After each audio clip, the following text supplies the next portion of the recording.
আজকে নিয়ে চলে এসেছি সুন্দর একটা ব্লগের মতো করে একটা মেকআপ। এই ক্লায়েন্টের বাড়ি আমি গিয়েছিলাম এমনই একটা দিনে যেদিন খুবই বৃষ্টি পড়ছিল। আর ওই দিন আমি একাই ছিলাম, আমার সঙ্গে কোনো হেল্পার ছিল না। এই মেয়েটিকে দেখছো, খুবই মিষ্টি আমার একটা ক্লায়েন্ট। তো ওকে আমি সাজাতে বসে গিয়েছিলাম। তো যথারীতি স্টেপ বাই স্টেপ মেকআপটা আমি শুরু করে দিয়েছি। স্কিন প্রিপারেশন করে নিয়ে, স্কিনে কারেক্টিং করে নিয়ে, তারপরে আমি আইব্রোর দিকে চলে গেছি। আইব্রোটাকে ক্লিন আপ করে, ওর হয়তো মুখটা ঠিকভাবে দেখা যাচ্ছে না, তোমরা একটু ম্যানেজ করে নিও। কারণ এই ভিডিওটার সময় আমি একা ছিলাম ভাবে কোন দিকটা সামলাবো ঠিক বুঝে উঠতে পারছিলাম না। দেখো আমি পাউডার দিয়ে সেট করে নিয়েছি মেকআপটাকে। ফাউন্ডেশন দেওয়ার পর তারপর স্কিন হাইলাইটিং করছি একটা কনসিলার নিয়ে। লিকুইডের একটা কনসিলার দিয়ে আমি স্কিনটাকে হাইলাইট করে নিয়েছি।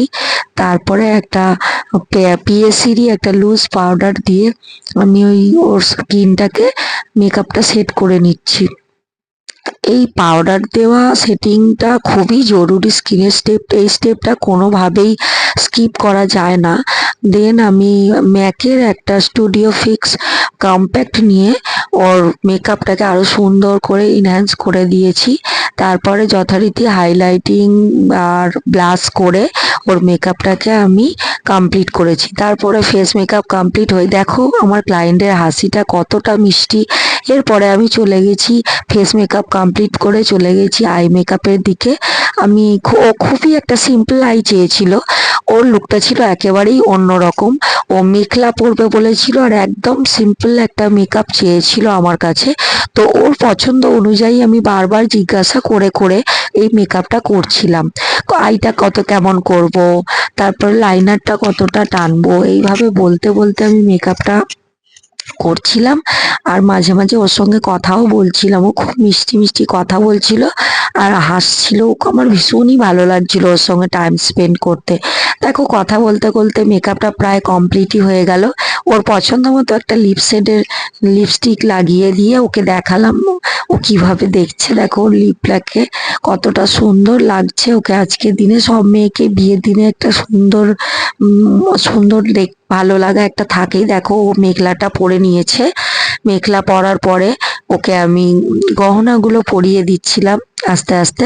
তারপরে ওর হেয়ারটা ভীষণই শর্ট ছিল, তো ওটা নিয়ে আমি একটু টেনশনে ছিলাম কিভাবে ওটাকে বান করব।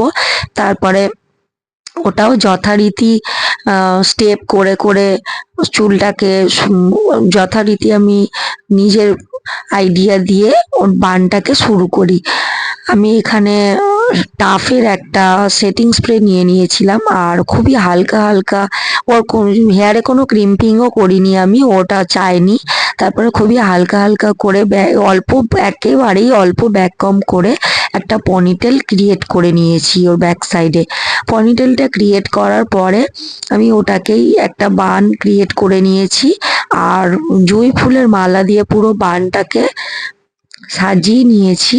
তারপরে ওর ছোটবেলার খুবই পছন্দের একটা মাংটিকা ও পরেছিল এই দিনে।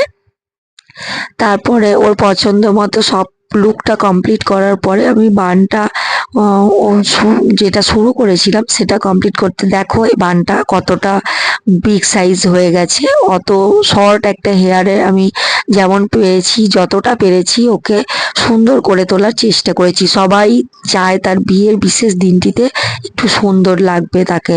তো ওকে খুবই মিষ্টি দেখাচ্ছিল, বারবার আমি বলছি দেখো। আর মেয়েটাও ভীষণ মিষ্টি।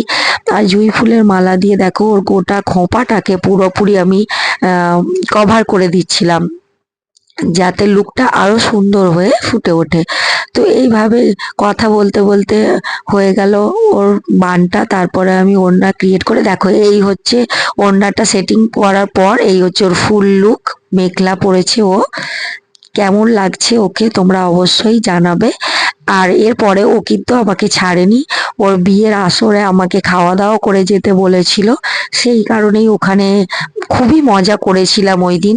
খুবই ভালো ভালো মেনু ছিল। দেখো ওর আই মেকআপটা এই ওর ফ্যামিলি, ওর মিষ্টি একটা ছোট পরিবার, ওর বাবা মা ওর হাজবেন্ড আর ও, অনেক লোকই ইনভাইট ছিল এদিন। আর আন্টিও ভীষণ ভালো ছিলেন। দেখো আমার লুকটা কেমন লাগছে তোমরা অবশ্যই জানাবে। এই লুকটাতে আমাকে কতটা মানিয়েছে তোমরা অবশ্যই জানাবে। দেখো আমি খাওয়া দাওয়া শুরু করে দিয়েছি, অলরেডি স্ন্যাক্স নিয়ে খাওয়াটা শুরু করেছি, একটা কফি নিয়েছি, আর এই আমার প্লেটের খাবার। তো এই ছিল আমার একটা মিনি ব্লগ। কেমন লাগলো অবশ্যই জানিও, ভালো লাগলে সাবস্ক্রাইব করবো। Bye bye.